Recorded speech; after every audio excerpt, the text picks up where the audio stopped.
Good, happy Wednesday evening, April 22nd, 2020. I'm Riley King, and welcome to this Wednesday evening edition of the Riley King Newscast, right here on the Riley King Network. We have a lot of news to get to this Wednesday evening, so let's begin. First up, COVID-19 in New Hampshire, what you need to know. Let's take a look. And here is a look at that COVID-19 in New Hampshire, what you need to know. There are 1,491 number of people in New Hampshire who have tested positive for COVID-19.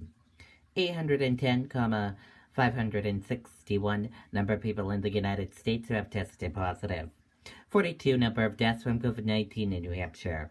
206 number of people who have been hospitalized with COVID-19 in New Hampshire, and 43,630 number of deaths from COVID-19 in the United States. This map of New Hampshire shows you where the cases of COVID-19 are in towns and cities of New Hampshire. In Nashua, 139 cases of COVID-19. In this chart here, new cases each day in New Hampshire. In the purple, daily new positive COVID-19 cases. In the orange, new hospitalizations. And in the red are the deaths. And then this new chart here shows age groups, sex, and risk factors. Your common symptoms: fever, lack of smell, cough, and difficult breathing. How it spreads. And prevention tips.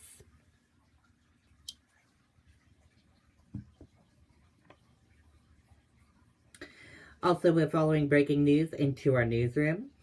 Judge dismisses Lawmakers' challenge to Sununu's authority to spend COVID-19 relief funds. Decision allows governor to bypass legislative committee approval in deciding how 1B in federal funds are spent. Governor Chris Sununu was given the go-ahead by a judge Wednesday to oversee and authorize the spending of more than $1 billion in federal COVID-19 relief funds without the approval of a key legislative committee. Judge David Anderson, in a 16-page ruling, found that 4 top Democrat lawmakers who sued to block Sununu from acting unilaterally and to force him to seek approval to the Legislative Fiscal Committee lacked standing to seek an injunction to stop him. The legislator sued an individual taxpayer and in their capacity as members of the legislature. The judge ruled that they failed to prove that they would suffer irreparable harm as taxpayers if Sununu authorizes how the money is spent without seeking fiscal committee approval. The judge found that while they might prevail in a full-flagged trial on the overriding dispute, the bar is higher to win an injunction, and the lawmakers failed to reach it. Sununu has said that in an emergency, he has clear authority under a 2002 state law passed in the aftermath of the 9/11 attacks to bypass the lawmakers in the interest of quickly delivering the important funds to key entities of the state and to address the fallout of the pandemic. In another pivotal passage Anderson wrote, discusses the current health emergency. The court concludes that the public interest would not favor the insurance of a primarily injunction, although plaintiffs are all members of the legislature for purpose of taxpayer standing. They are no different than any tax-paying resident of New Hampshire.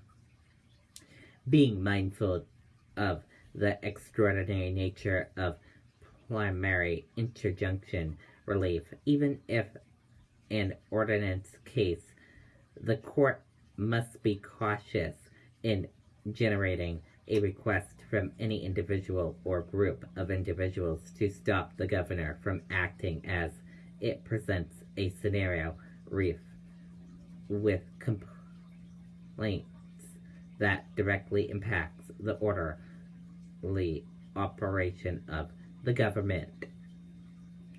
To go even further and allow an individual state taxpayer to stop or even delay the governor from distributing pure federal funds intended for the benefits of the public in the midst of the global pandemic would be a contrary to the public interest. Anderson found that the legislature would have been in a strong position to argue that they should have the authority to approve the spending if the funds were all state funds. But he noted that the funds at issue are all federal funds appointed by Congress through the recently passed CARES Act, and wrote that lawmakers have not convincingly explained how the expenditure of the funds by Sununu will cause any harm, direct or indirect, to any individual who pays state tax. I would like to thank Judge Anderson for issuing this order under immense time consistence, Sununu said. In a statement, Solicitor General Dan Will and the team at the Department of Justice did a fantastic job arguing this case. In this unprecedented public health emergency, it is prominent that we get relief out to New Hampshire families fast, and that is what I am determined to do. The four leading lawmakers, all Democrats who brought suit, are Senate President Donna Saucy, House Speaker Steve Shitloff, Legislative Fiscal Committee Chair Rep. Mary Jane Wallner, and Fiscal Committee Chair Vice Chair Senate Lou D'Alessandro. They issued a joint statement after the ruling was issued. We respectfully disagree with the court's ruling. The legislation constitutionally holds the power of the pursuit, and the Joint Fiscal Committee is the body that legally approves purposed spending requests by the executive branch during an emergency. This lawsuit is ultimately about a dispute between two equal branches of government, and it is appropriate for the third conquil branch of government settle this disagreement in a timely manner, so critical relief to Granite Staters is not delayed. Knowingly that that time is of the essence, it is discouraging that intends of arguing this case on the merits. Governor Sununu continues to put technical roadblocks on this issue and continues to allow a cloud of constitutional uncertainty to proceed over how more than $1 billion in federal aid is properly provided to our communities. The legislature are now expected to consider whether to allow the ruling to stand without a further challenge or to appeal. Another possible scenario would have the legislature as a whole file a new lawsuit. Live at 5:30 p.m., Governor Chris Sununu responds to viewer questions regarding COVID-19 in New Hampshire. We'll be live on News 9 at 5:30 p.m. this evening. Coronavirus impacts in Massachusetts. Today's updates. Let's take a look.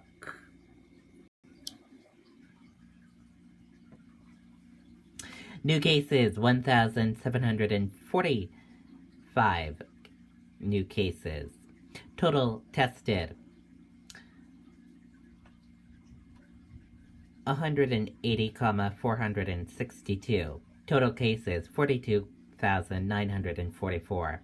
Long-term care home deaths, 1,205. And total deaths, 2,182.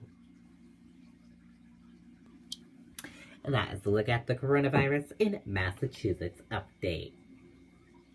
Be sure to stay with the Riley King Network for the latest of your COVID-19 information. Maine City creates emergency fund to offer loans to businesses and nonprofits. Several businesses have already asked for detail about how to get help. Let's take a listen to that video from WMTW News 8 Maine.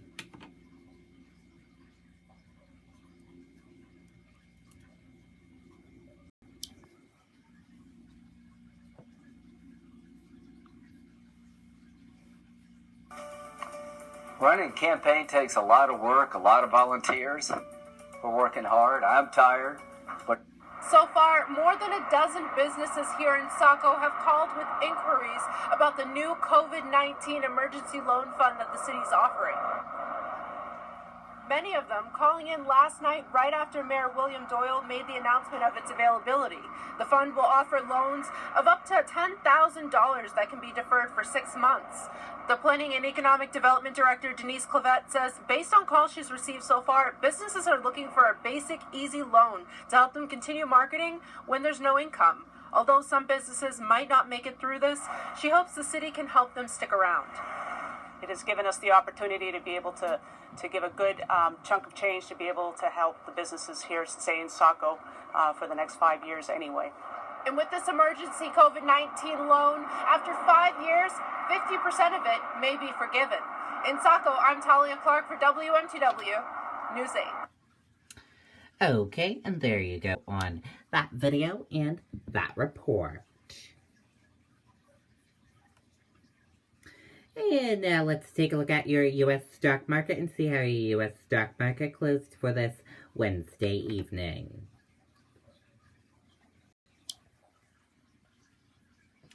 Your Dow Jones Industrial Average closed in the green, went up. Your Nasdaq closed in the green, went up. S&P 500 closed in the green, went up. Gold closed in the green, went up. Oil closed in the green, went up. U.S. 10-year closed flat. Euro/USD closed in the red and went down. And VIX closed in the red and went down.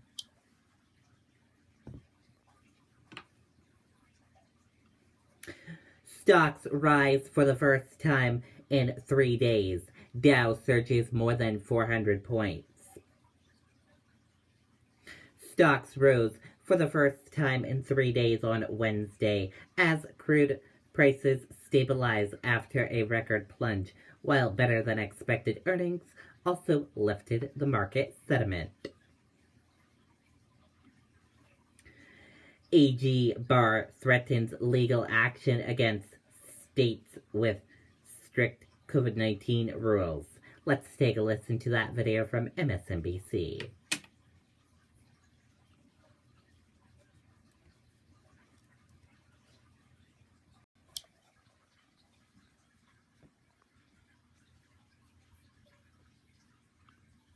these are unprecedented burdens on civil liberties right now. The idea that you have to stay in your house is disturbingly close to house arrest. And we're looking carefully at a number of these rules that are being put into place, and if we think one goes too far, we initially try to jawbone the governors into rolling them back or adjusting them, and if they're not and people bring lawsuits, we file a statement of interest and side with the plaintiffs.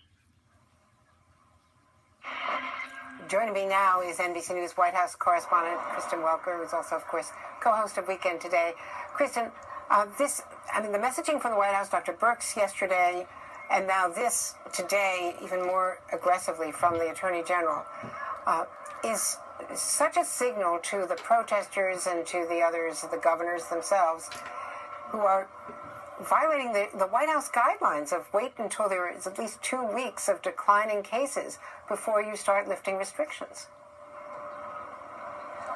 It's really remarkable, Andrea, and the Attorney General is in some ways echoing what we've heard from President Trump himself at the podium during his daily briefings when he said that some of these governors, he feels, have gone too far. When he tweeted out, for example, Andrea, that the states like Virginia, Michigan, and Minnesota should be liberated, essentially siding with the protesters. Hey there, I'm Chris Hayes from MSNBC. Thanks for...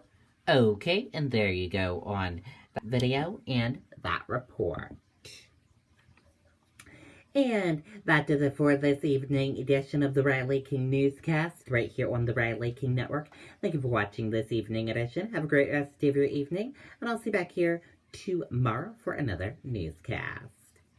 And I'll have a news report coming up in a little bit. Good night and bye, everyone.